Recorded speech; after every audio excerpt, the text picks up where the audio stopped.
الحمد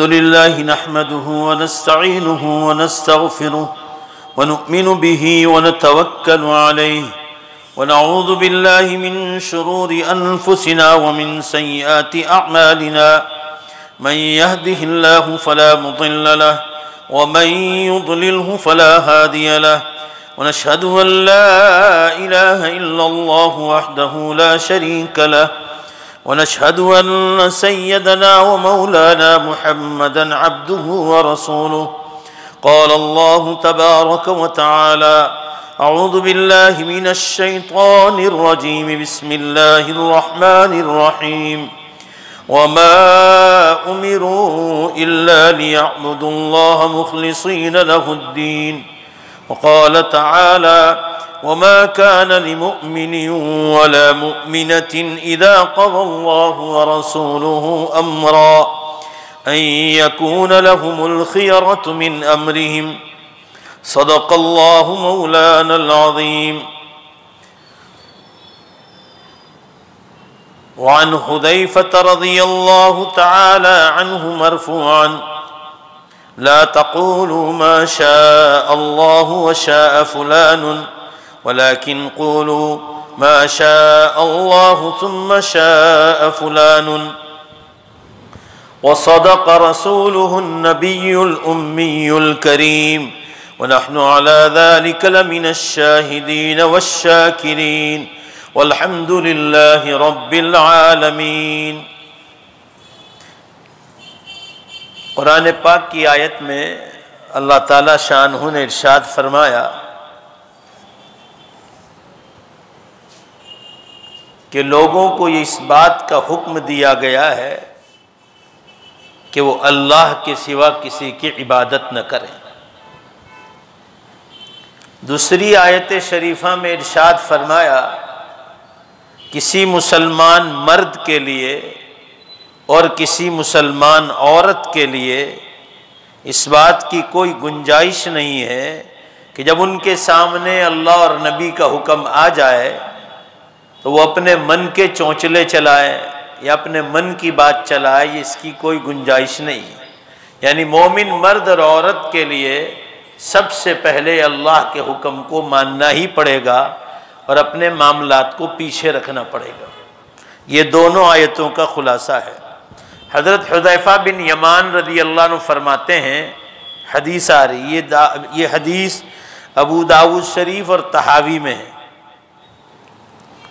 آپ صلی اللہ علیہ وسلم نے ارشاد فرمایا کہ تم زبان سے ایسا نہ بولو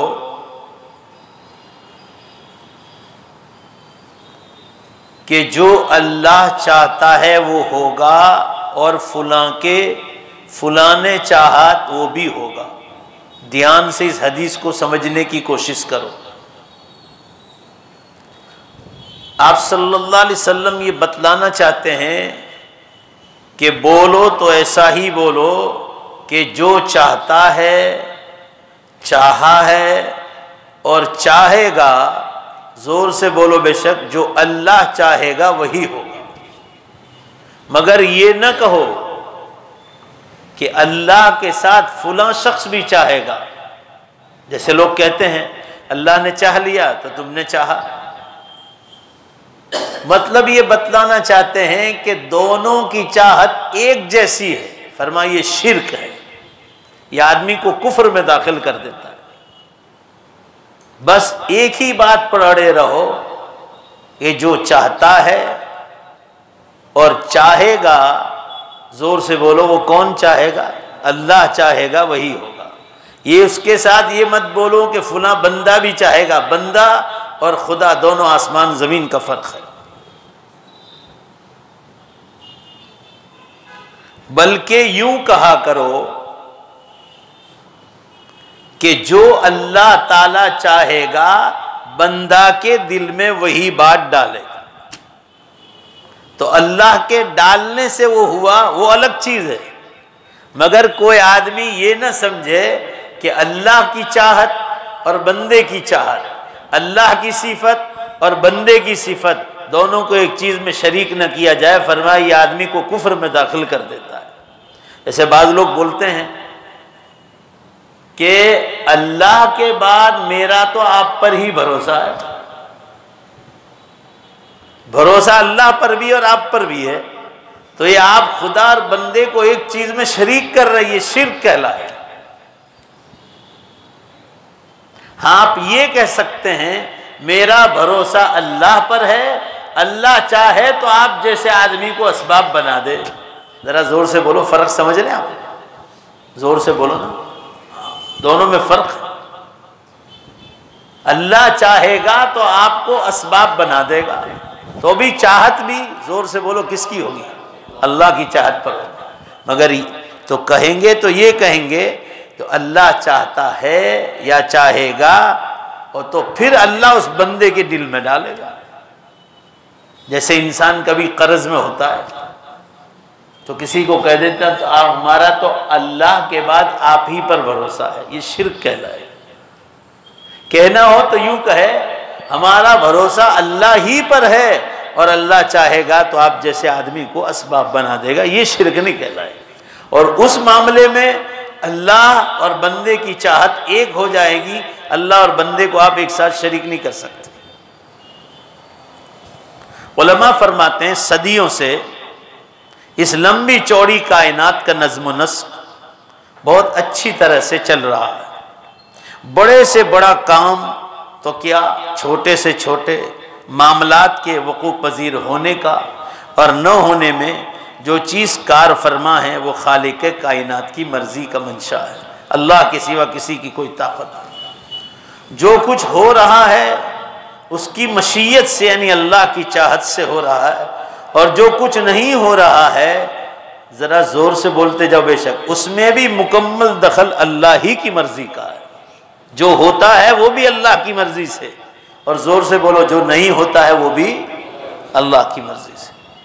اور وہ اللہ ہر قسم کی مخلوق کا، ہر قسم کا اختیار اللہ کی مشیت کے تابع ہے، اور مخلوق کا جو معاملہ ہے وہ اللہ چاہے گا تو ہوگا، نہیں تو اللہ نہیں چاہے گا تو مخلوق میں بھی وہ صفت نہیں آئے گی۔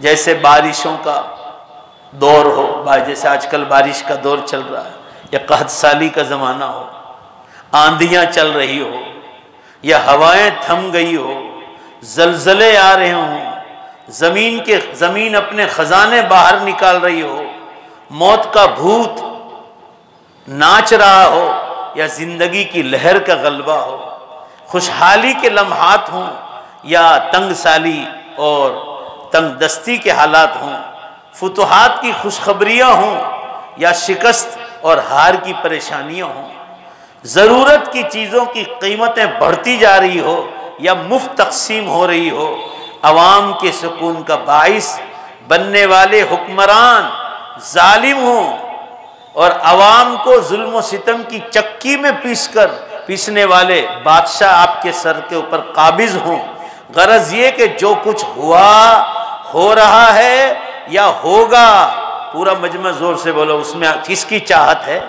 اللہ کی چاہت۔ یہ مودی صاحب بھی جو آئے ہیں وہ اللہ کی چاہت کے بغیر نہیں آئے، اور اس میں ایک منشا مجھے اللہ تعالیٰ کا یہ سمجھ میں آتا ہے، وہ تو اللہ کی مشیت تو اللہ ہی جانے، کہ جتنا اسلام کا کام انڈیا میں ان کے زمانے میں تیز ہو گیا اور کسی زمانے میں تیز نہیں ہوا، یہ سمجھ لیجیے آپ۔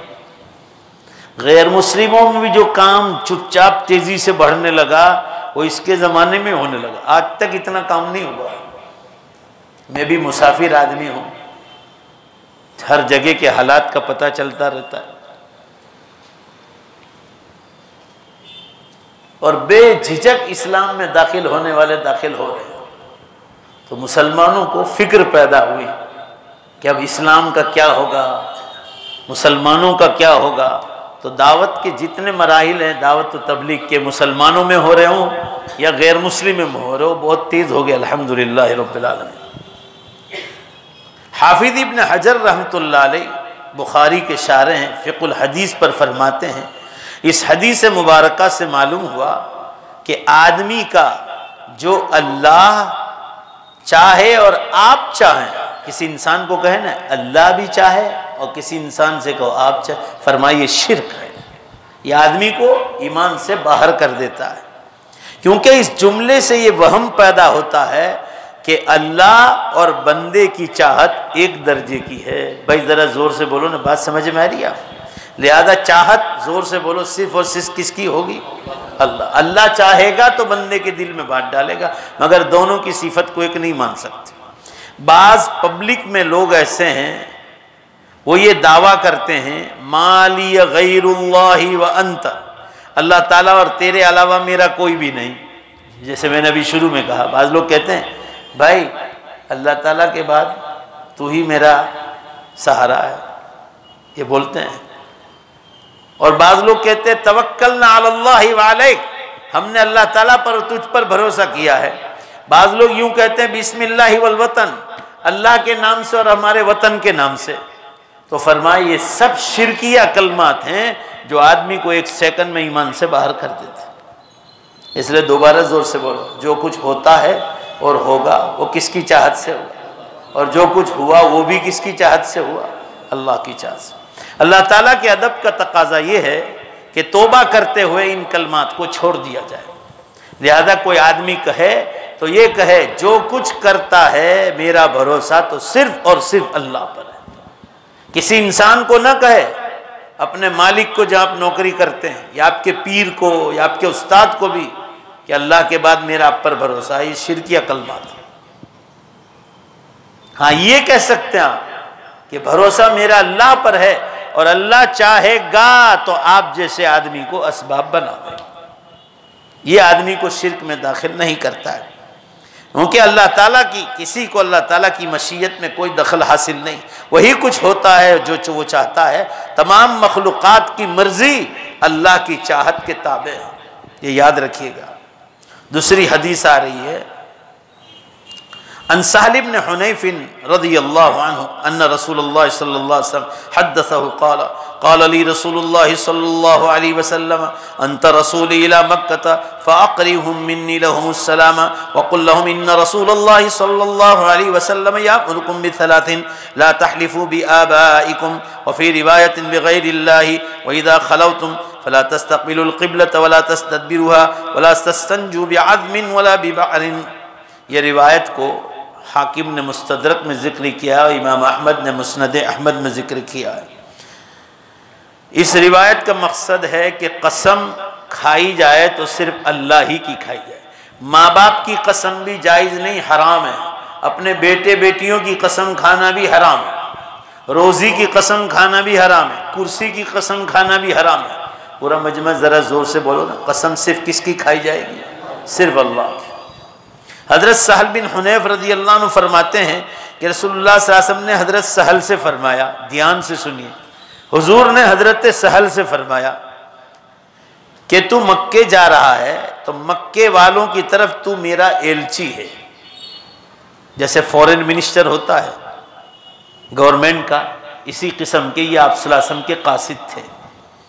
آپ جب ہجرت کر کے مدینہ تشریف لائے تو واپس سہل بن حنیف کو بھیجا مکہ شریف، اور فرمایا کہ جب تم مکہ والوں کے پاس جا رہے ہو تو میرا سلام کہہ۔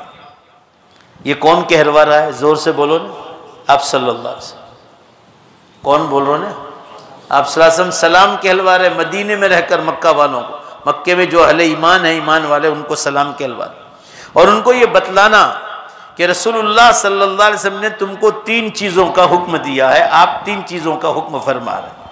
نمبر 1 کہ اپنے باپ باپ، دادا دادی، نانا نانی، یعنی اپنے آبا و اجداد کی، باپ دادوں کی قسمیں نہ کھاؤ مکے والوں۔ عربوں میں عادت تھی پرانے زمانے کی، تو اسلام نئے نئے لانے کے بعد بھی کچھ چیزیں ان میں تھی، تو آپ صلی اللہ علیہ وسلم نے فرمایا کہ مکے والوں کو یوں کہنا کہ تم اپنے باپ دادوں کی قسمیں نہ کھایا کرو، قسم کھاؤ تو صرف اللہ کی کھاؤ۔ نمبر 2 چیز آپ نے فرمائی کہ جب پیشاب اور استنجے کے لیے جاؤ تو قبلے کی طرف منہ بھی مت کرو اور قبلے کی پیٹھ بھی نہ کرو، یہ دوسری چیز ارشاد فرمائی۔ آپ نے نصیحت کے طور پر اپنے قاصد سے مکے والوں کو کہلوایا۔ اور تیسری چیز فرمائی کہ تم استنجا کرو تو ڈھیلے سے کرو، ہڈی سے بھی نہ کرو، اور فرمایا بکری اور بھیڑ کی مینگنی سے بھی نہ کرو۔ بکری جو ٹوائلٹ کرتی ہے، عرب جاہلوں میں یہ عادت تھی، اس سے بھی کبھی کبھی استنجا کر لیتے تھے، ہڈی سے استنجا کر لیتے تھے۔ تو اس سے منع فرمایا گیا۔ یہ یہاں پر بھی یہی بتلانا مقصود ہے کہ قسم صرف اور صرف، ذرا زور سے بولو، کس کی کھائی جائے گی؟ اللہ کی۔ یہ بات کو پھیلانے کی ضرورت ہے۔ مسلمان بات بات میں کہتے ہیں، کوئی مسئلہ ہوا، ارے میں میرے بیٹے کی قسم کھاؤں گی، میری روزی کی بیٹھا ہوں، روزی کی قسم۔ آپ نہیں کھا سکتے، آپ ایمان سے نکل جاؤ۔ اور نہ نکلے، بعض علماء بہت سخت اس معاملے میں، نہیں نکلے تو پھر آپ کو قسم کا کفارہ دینا پڑے گا۔ بعض علماء اس معاملے میں بہت سخت ہیں، اور بعض علماء کہہ رہے ہیں کہ اللہ سے معافی مانگو کہ دوبارہ ایسا نہیں کروں گا۔ قسم ایسے مضبوط پیمان اور وعدے کو کہتے ہیں، دھیان سے سنو، جس کے ذریعے قسم اٹھانے والا، قسم کھانے والا کسی کام کے کرنے یا نہ کرنے کا ارادہ کرتا ہے۔ قسم اسی لیے کھائی جاتی ہے۔ اس سلسلے میں صرف اللہ تعالیٰ کی تعظیم اور بڑائی کا خیال رکھا گیا ہے کہ اس وعدے میں صرف اسی کا نام پیش کیا جائے، صرف اللہ، کیونکہ کوئی دوسری ہستی ایسی نہیں ہے کہ اس کی عزت کی جائے جیسے اللہ کی۔ عزت کے لائق ذات، زور سے بولو، صرف کون ہے؟ لہذا قسم میں عزت کے لیے قسم لی جاتی ہے، عزت صرف اللہ کے لیے۔ جو لوگ اس موقع پر اللہ کو چھوڑ کر دوسروں کی اللہ تعالیٰ والی عظمت سے موصوف ٹھہرا کر ان کا نام پیش کرتے ہیں، یعنی اللہ کو چھوڑ کر اللہ ہی کی عظمت دیتے ہیں غیر اللہ کو، چاہے مورتی کو ہو، پتھر کو ہو، ماں باپ کو ہو، اولاد کو ہو، اللہ کے برابر سمجھے ان کو، اور پھر ان کی قسمیں کھائیں اور پھر ان کا نام پیش کرتے ہیں۔ جیسے یہ جاہل بدعتی لوگ اپنے پیروں کا نام لیتے ہیں، ان کی قسمیں کھاتے ہیں۔ ان کی مذمت بیان کرتے ہوئے، برائی بیان کرتے ہوئے سیدنا عبداللہ ابن عمر رضی اللہ عنہ کی حدیث بیان کرتے ہیں کہ رسول اللہ صلی اللہ علیہ وسلم نے فرمایا، جس بندے نے اللہ کے علاوہ کسی اور کی قسم کھائی اس نے شرک کیا، اور ایک روایت کے مطابق یہ ہے کہ اس نے کفر کیا۔ یہ اللہ کے احکام ہے، زندگیوں میں اتارنے کی ضرورت ہے۔ کیسا ہی بڑا معاملہ آ جائے، صرف قسم، زور سے بولو دوبارہ، کس کی کھائی جائے گی؟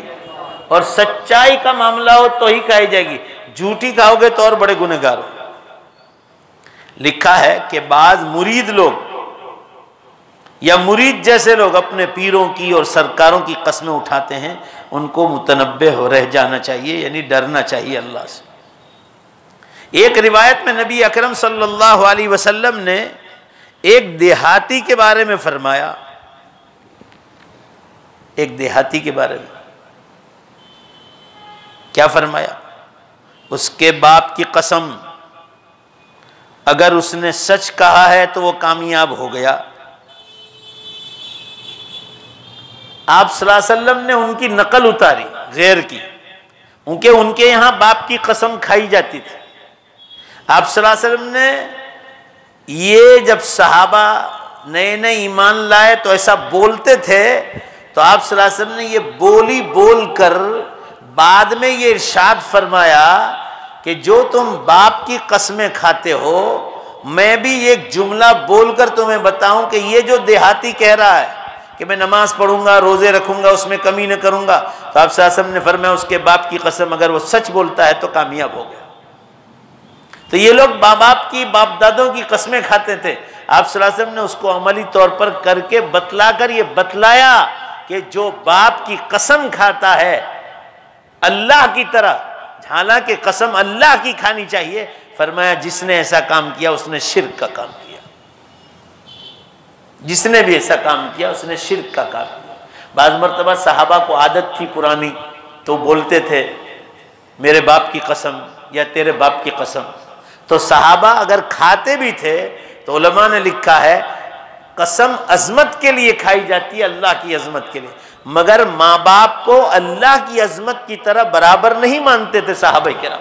وہ ایک جہالت تھی، بولتے تھے تو زبان پر وہ لفظ آ جاتا تھا، دل میں وہ بات نہیں تھی، لہذا اللہ کے یہاں کوئی پکڑ نہیں ہوگی، کیونکہ کفر کے زمانے میں صحابہ بولتے تھے تو کبھی کبھی زبان سے نکل جاتا تھا۔ مگر بعد میں جب آپ صلی اللہ علیہ وسلم نے تنبیہ کی اور ایمان دل میں بیٹھ گیا، پھر کبھی غیر اللہ کی قسمیں نہیں کھائی، اللہ ہی کی قسم کھاتے تھے، وہ بھی ضرورت کے مطابق۔ آج کل بہت لوگ ایسے ہیں چھوٹے چھوٹے معاملات میں اللہ کی قسم کھاتے ہیں، اس کی عادت نہیں ڈالنی، بہت ضرورت پیش آ جائے، بہت ضرورت پیش آ جائے سخت، تبھی جا کر اللہ کا نام مبارک رکھنا چاہیے قسم میں، اور وہ بھی سچ میں ہونا چاہیے، جھوٹ میں نہیں ہونا چاہیے۔ آگے فرمایا چونکہ قرآن مجید اللہ تعالیٰ کا کلام ہے اور کلام اللہ تعالیٰ کی صفت ہے، اس لیے کبھی کوئی اس نیت سے قرآن کی قسم کھا لے تو جائز ہے، مگر فرمایا اس نیت کے ساتھ کہ قرآن اللہ کا کلام ہے۔ مگر پھر بھی علماء نے تنبیہ کی ہے کہ قسم اللہ کے سوا، زور سے بولو، کسی اور کی کھانا جائز نہیں۔ جیسے عام طور پر عادت ہے، میرے ماں باپ کی قسم، میرے بیٹے کی قسم، میری روزی کی قسم، میری کرسی کی قسم، یہ سب چیزیں چھوڑ دینی چاہیے۔ ایک ہی نقطے پر آ جاؤ، ضرورت ہو اور سچائی ہو تو صرف اور صرف اللہ کی قسم کھانی چاہیے۔ ذہن نشین رہنا چاہیے کہ قسم کی 3 قسمیں ہیں۔ ایک بیکار قسم، جو انسان بات بات پر بغیر ارادے کے عادتاً اٹھاتا رہتا ہے، جیسے انسان بعض لوگوں کو اللہ کی قسم، اللہ کی قسم، اللہ کی قسم، نیت نہیں دل میں، تو فرمایا مواخذہ نہیں ہوگا، اللہ کے پکڑ نہیں ہوگا، مگر اس عادت کو چھوڑنا چاہیے۔ ذرا زور سے بولو، اس عادت کو، چاہے سچ میں بھی بول رہا ہے مگر تھوڑی تھوڑی بات عادت پڑ یہ۔ دوسرا ہے جھوٹی قسم، جو انسان کسی دھوکہ اور فریب دینے کے لیے اٹھائے، یہ کبیرہ گناہ ہے۔ کسی کو دھوکہ دینے کے لیے، جیسے میں مثال دوں، یہ موبائل مجھے آپ کو بیچنا ہے، آپ مجھے جانتے کہ بھائی مولانا ہے، عالم ہے، اب میں جھوٹ بولوں کہ دیکھو بھائی یہ موبائل میرا بیچنے کا ہے، میں نے اس کو 5,000 میں خریدا ہے، مگر میں آپ سے تعلق ہے اس لیے میں آپ کو 4,000 میں دے رہا ہوں۔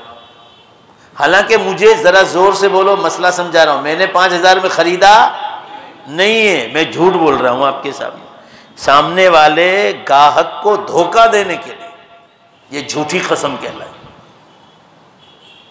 آپ کا پیسہ تو حلال ہو گیا مگر جھوٹی قسم دے کر ہوا، اس پر بہت بڑا گناہ بتلایا، وہ روزی میں برکت نہیں ہوگی جس میں جھوٹی قسمیں کھائی جاتی۔ فرمایا نبی کریم صلی اللہ علیہ وسلم نے، یہ کبائر میں سے، بڑے گناہوں میں سے۔ ایسے ہی قدم اٹھانے والے کو توبہ کرنی چاہیے اور ایسے آئندہ ایسی بیکار باتوں سے پرہیز کرنا چاہیے۔ تیسری قسم ہے منعقدہ، یہ وہ قسم ہے جو انسان اپنی بات میں تاکید پیدا کرنے کے لیے جان بوجھ کر کرتا ہے، اور اگر یہ قسم پوری نہیں کی تو اس کو کفارہ دینا پڑے گا۔ کفارے کا بیان آگے آ رہا ہے، اس وقت ہم آپ کو بتا دیں گے۔ عرض کرنے کا منشا یہ ہے کہ قسم صرف اور صرف کھائی جائے گی، پورا مجمع زور سے بولو تو صرف اور صرف کس کی کھائی جائے گی؟ آپ اپنے پیر کی بھی نہیں کھا سکتے، آپ نے بڑے سے بڑے استاد سے پڑھا، ان کی بھی آپ قسم نہیں کھا سکتے، نبی کی بھی قسم نہیں کھا سکتے، میرے نبی کی قسم، اللہ کے سوا کوئی نہیں، اللہ کی برابری میں نبی بھی نہیں آ سکتا، چاہے وہ اللہ کے نبی ہیں، پیغمبر ہیں۔ اس لیے ہمیشہ یاد ہے، آپ اس بات کو لوگوں میں پھیلائیے، بڑے بڑے دیندار لوگ اس کاموں میں مشغول ہیں، جھوٹی قسمیں کھاتے ہیں۔ بھائی زور سے بولو نا، کھاتے ہیں کہ نہیں کھاتے؟ آپ لوگ ایسے بیٹھے ہیں جیسے قبرستان میں بیٹھے ہو، زور سے بولو نا، کھاتے نہیں کھاتے لوگ؟ ہاں، یہ بات لوگوں کو پھیلانے کی ضرورت۔ ایک قسم کھاؤ تو ابھی سچی باتوں میں کھاؤ، جہاں بہت زیادہ سخت ضرورت ہو کہ اللہ کا نام بیچ میں آئے گا تو یہ آدمی کو میری بات پر یقین ہوگا، اگر آپ اس میں سچے ہونے چاہیے تو پھر وہ قسم جو ہے آپ کے لیے صحیح ثابت ہوگی، اللہ کے یہاں کوئی پکڑ بھی نہیں ہوگی اور آپ کو کوئی کفارہ بھی نہیں دینا۔ تیسری حدیث آ رہی ہے، حضرت سیدنا عبداللہ ابن عباس رضی اللہ عنہ، بہت لمبی حدیث ہے، امام مسلم رحمۃ اللہ نے اس کو صحیح مسلم میں ذکر کیا ہے۔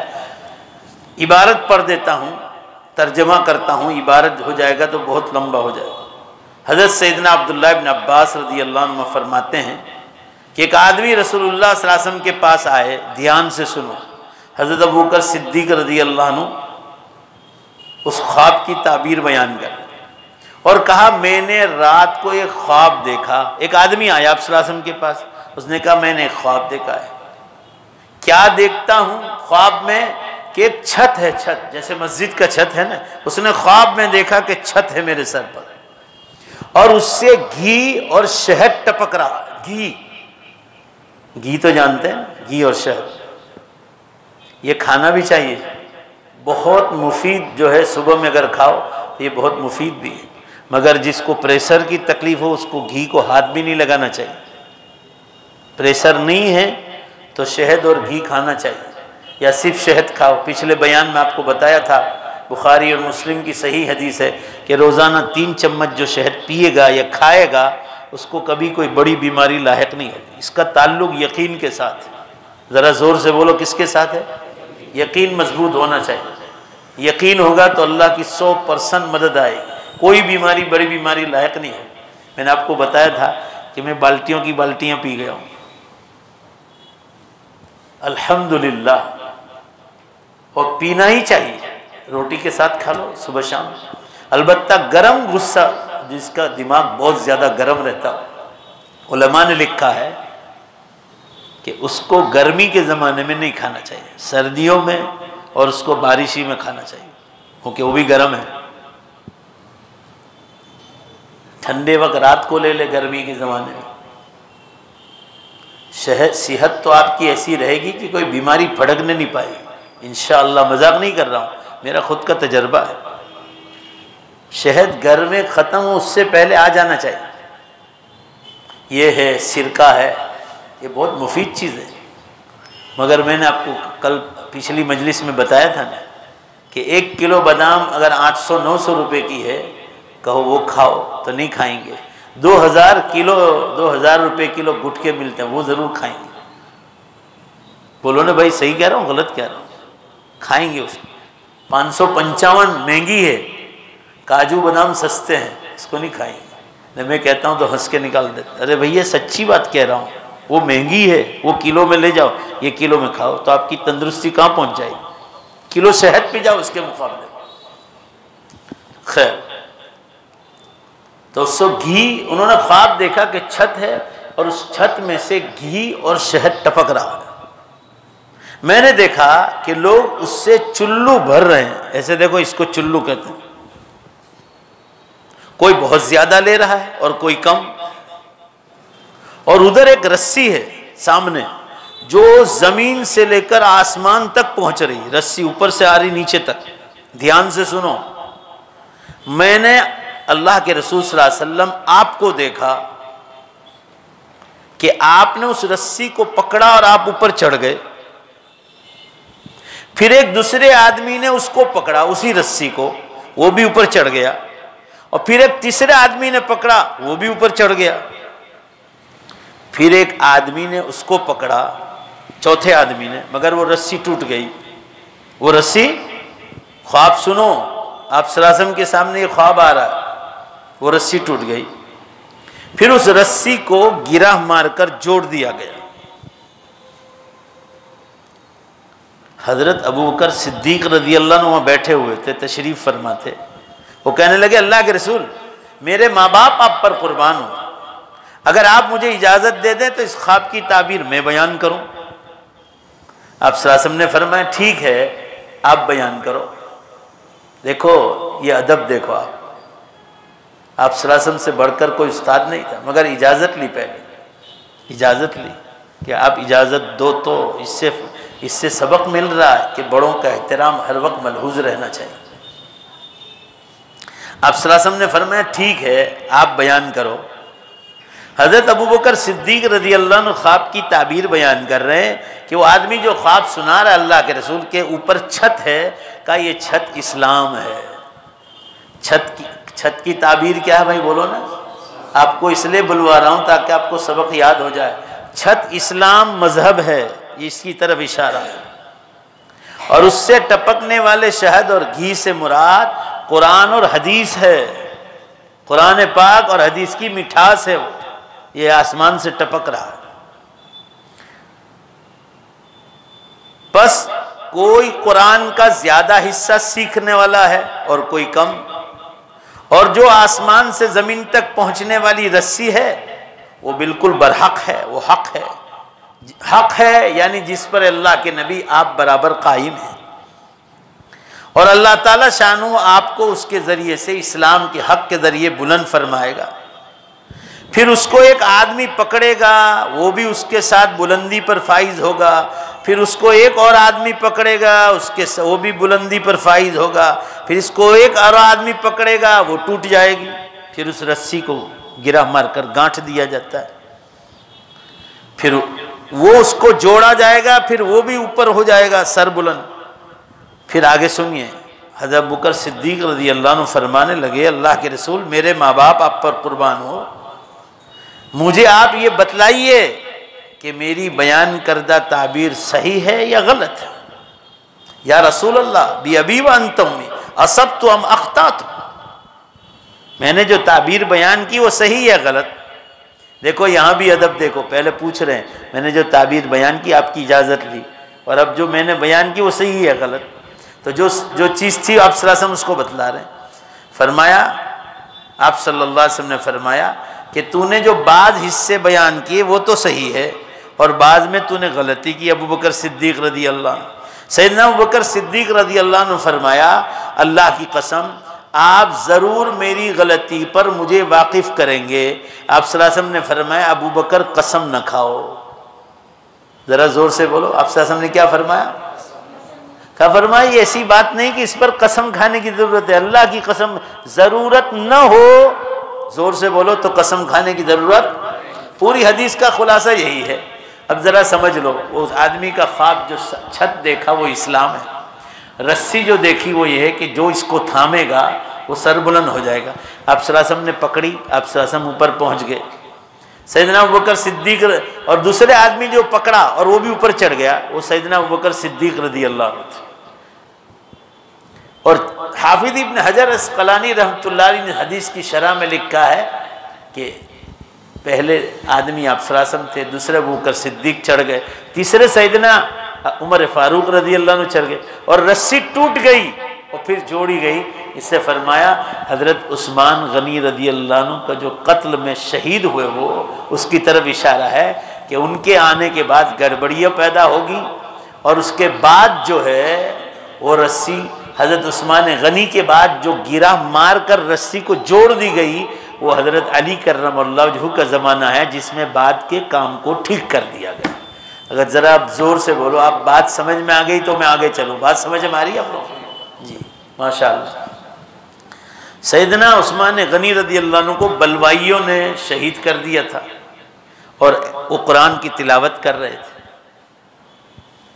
ان کو جو شہید کیا گیا تھا وہ مذہب اسلام کے معاملے میں شہید کیا گیا تھا۔ بعض لوگوں نے اشکال کیا ہے، اعتراض اٹھایا کہ سیدنا عمر فاروق رضی اللہ عنہ بھی شہید ہوئے، مگر سیدنا عمر فاروق رضی اللہ عنہ کو دشمنی میں شہید کیا گیا تھا ابن ملجم نے، اور عثمان غنی رضی اللہ عنہ کا معاملہ پورا اسلام کے ساتھ جڑا ہوا تھا، لہذا وہ جو رسی ٹوٹ گئی اس میں حضرت عثمان غنی رضی اللہ عنہ کی خلافت کا زمانہ، بلوائیوں کا ان پر حملہ کرنا، وہ قرآن پاک کی تلاوت کر رہے تھے اور برچھے مارے، اور جو ہے قرآن کی آیتوں پر لہو خون کی دھارا بہنے لگی، اور اسی حال میں وہ بعد میں شہید ہو گئے۔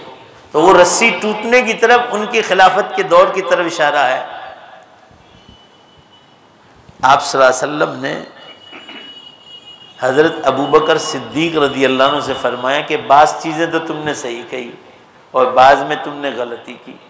غلطی میں یہ کہ انہوں نے کھل کر بتایا نہیں کہ اس سے مراد آپ صلی اللہ علیہ وسلم ہیں، اس سے مراد سیدنا ابوبکر صدیق ہیں، اس سے مراد عمر فاروق ہیں، اور جو رسی ٹوٹ گئی اس سے عثمان غنی کی خلافت کا زمانہ ہے، اور بعد میں معاملہ ٹھیک ٹھاک ہو جائے گا حضرت علی کرم اللہ وجہہ کے زمانے میں۔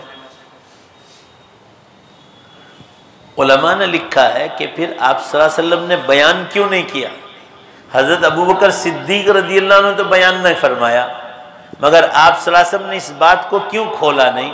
تو اس لیے نہیں کھولا کہ یہ آنے والے زمانوں کا حال تھا، کیونکہ آپ صلی اللہ علیہ وسلم تو حیات تھے، آپ کے بعد ابوبکر صدیق رضی اللہ عنہ تشریف لائے خلافت کے زمانے پر، اور اس کے بعد عمر فاروق رضی اللہ عنہ، اور پھر وہ رسی ٹوٹنے والا معاملہ۔ اگر حضور صلی اللہ علیہ وسلم بتلا دیتے اور حضرت عثمان غنی رضی اللہ عنہ کے کان تک یہ بات پہنچتی کہ آپ کے ساتھ بلوائی لوگ ایسا کرنے والے ہیں اور اس میں آپ کا قتل ہوگا اور جس میں آپ شہید ہو جائیں گے، تو ان کو اور ان کے گھر والوں کو، چاہنے والوں کو، رشتہ داروں کو قلق ہوتا۔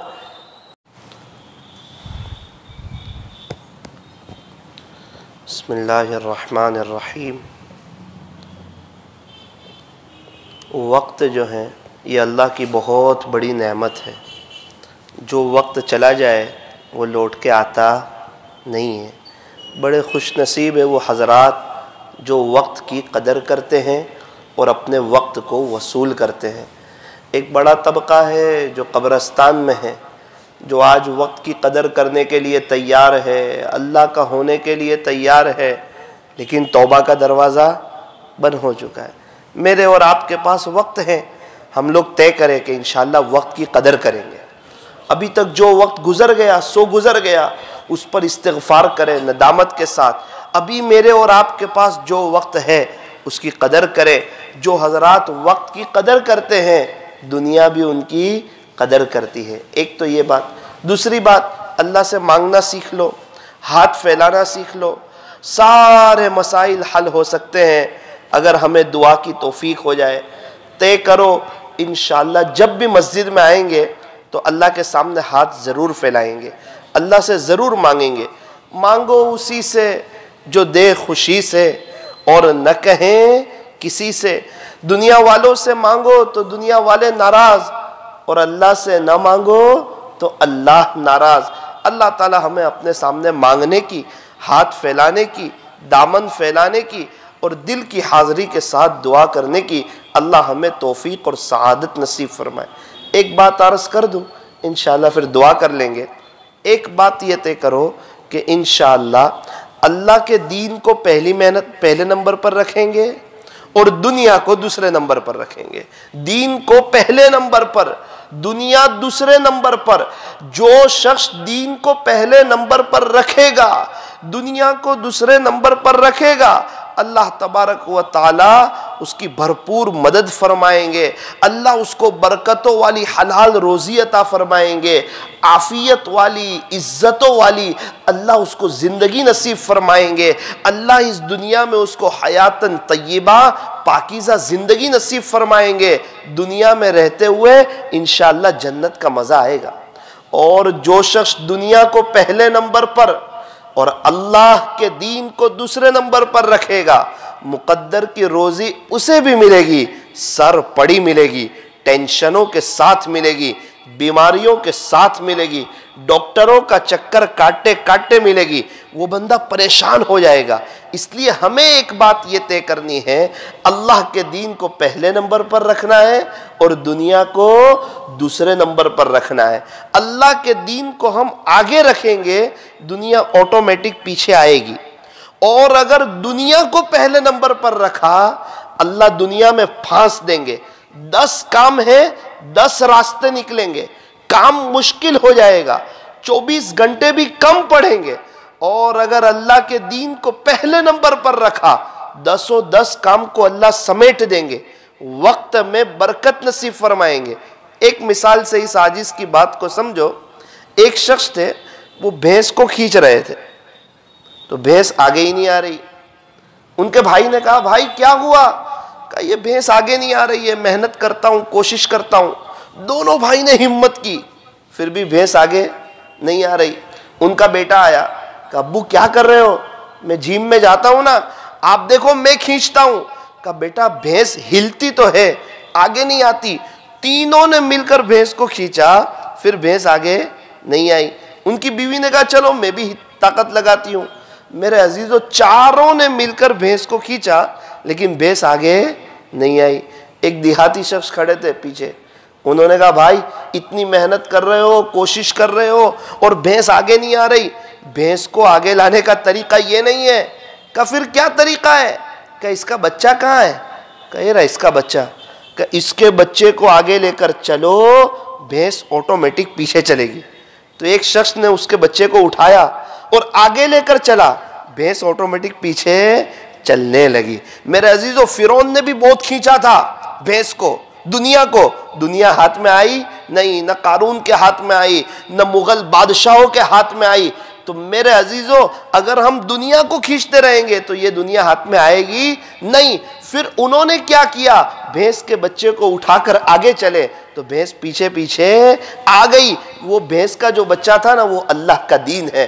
اگر ہم اللہ کے دین کو سینے سے لگائیں گے، ہمارے نبی کی نقل اتاریں گے اور اللہ کے دین کی محنت کریں گے تو انشاءاللہ یہ دنیا پیچھے پیچھے آئے گی۔ تو آج کی مجلس میں یہ طے کرو کہ انشاءاللہ اللہ کے دین کو پہلے نمبر پر رکھیں گے، دنیا کو دوسرے نمبر پر رکھیں گے۔ اللہ پاک ہمیں اس پر عمل کی توفیق عطا فرمائے۔ درود پاک پڑھ لیجئے۔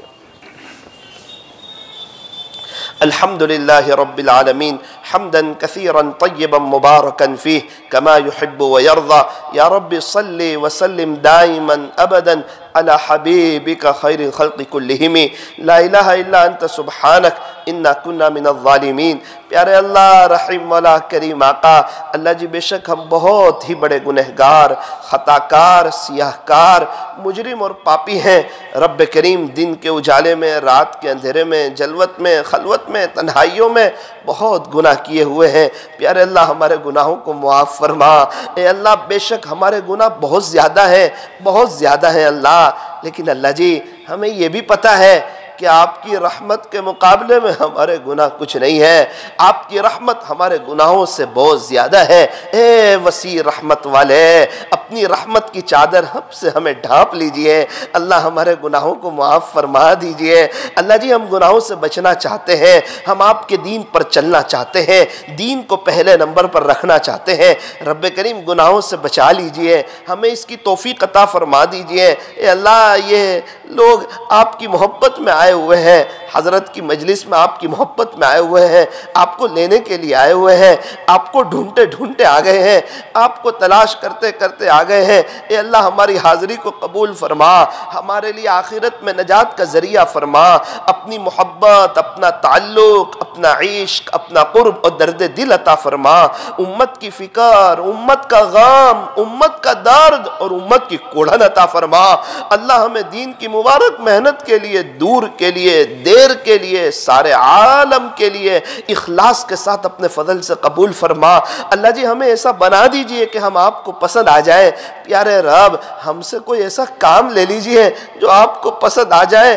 اللہ جی ہم سے کوئی ایسا کام لے لیجئے جس کا فیض قیامت تک جاری و ساری رہے۔ اللہ حاضرین مجلس کی مغفرت فرما، ہم میں سے ہر ایک کی پریشانیوں کو دور فرما، ہم میں سے ہر ایک کو اپنا پرسنل بزنس عطا فرما۔ اللہ آپ کے دین کو پہلے نمبر پر رکھنے کی، دین کی محنت کرنے کی، دین کے خاطر مر مٹنے کی، 100% شریعت اور سنت پر چلنے کی اللہ ہمیں توفیق عطا فرما۔ رب کریم دنیا کی محبت ہمارے دلوں سے نکال دیجئے اللہ، آخرت کی محبت عطا فرما۔